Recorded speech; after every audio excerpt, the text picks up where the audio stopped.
संत्रीच्या बागेत मेव्हणीने दाखवली तिचे संत्रे. संत्रे तर खूपच मोठे होते. मेव्हणीला मग संत्रीच्या बागेतच अगोदर संत्रे आणि नंतर पपईचा स्वाद घेतला. नमस्कार मित्रांनो, स्वागत आहे तुमचं आमच्या चॅनलमध्ये. तुम्ही जर अजून आमचं चॅनल सबस्क्राईब केले नसेल तर प्लीज चॅनलला सबस्क्राईब नक्की करा.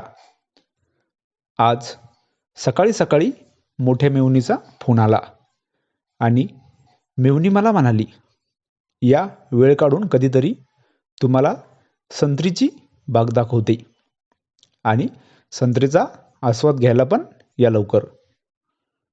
माझ्या मेव्हणीकडे चांगलीच शेती होती, बागायती शेती होती. त्यांनी संत्रीचा बाग लावलेला होता. जेव्हापासून बागामध्ये संत्रे लागले होते तेव्हापासून मेव्हणी रोज पण मला फोन करायची की संत्रे बघायला या. माझी बायको पण म्हणाली की चला बरं, तिचे खूप फोन येत आहे तर येऊ तिला भेटून. मी आणि माझी बायको दोघेजण मेव्हणीच्या घरी गेलो. आम्ही मेव्हणीच्या घरी गेलो आणि मेव्हणी माझ्याकडे बघून काहीतरी इशारा करत होती. मला तर मेव्हणीचा इशारा काहीच समजला नव्हता, पण मला एवढं समजलं होतं की मेव्हणी थोडी नाराज आहे. मी मेव्हणीला म्हणालो, चला दाखवा बरं संत्रे. मेव्हणी म्हणाली, तुम्हाला मी कोणते संत्रे दाखवणार होते ते समजलं नाही का? मी मेव्हणीला म्हणालो, जे शेतात आहे तेच संत्रे दाखवणार होता ना तुम्ही?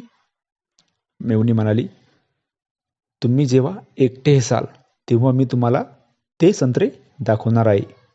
आता तुम्ही माझ्या बहिणीसोबत आले त्यामुळे मी नाराज आहे तुमच्यावर.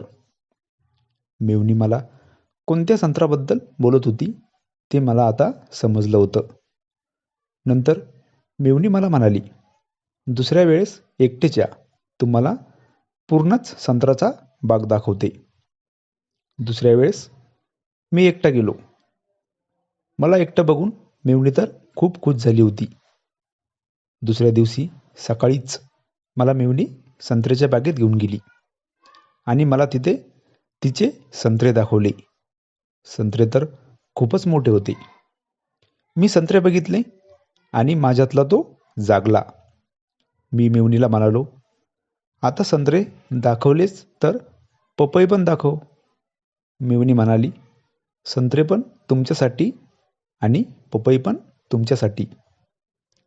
नंतर मेव्हणीला संत्रीच्या बागेतच मी अगोदर संत्रे आणि नंतर पपईचा आस्वाद घेतला.